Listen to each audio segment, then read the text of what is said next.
Hey everyone, welcome back to Product Critique.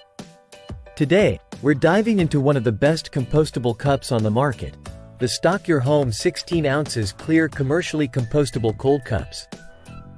If you're looking for eco-friendly alternatives for your gatherings or everyday use, stick around because this might just be the perfect solution.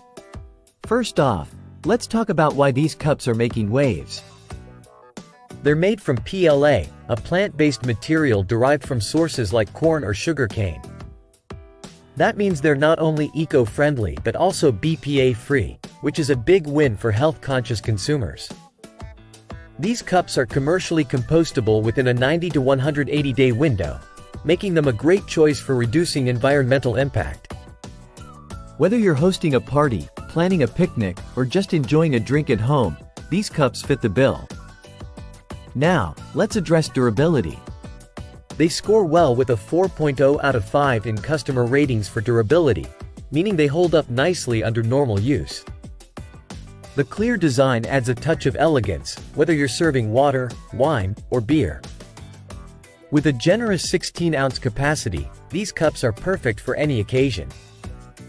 They measure 3.75 inches in top diameter, 2.5 inches in bottom diameter, and stand 5 inches tall, providing ample space without being bulky.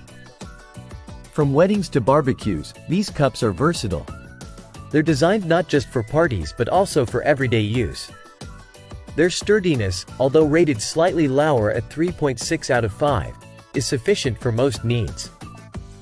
To wrap it up, the Stock Your Home 16 ounces clear commercially compostable cold cups are a top contender in the realm of eco-friendly disposable drinkware.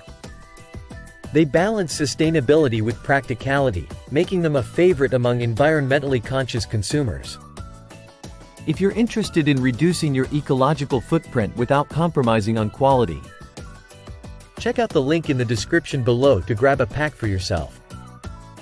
And don't forget to subscribe for more reviews on products that make a difference. Thanks for watching.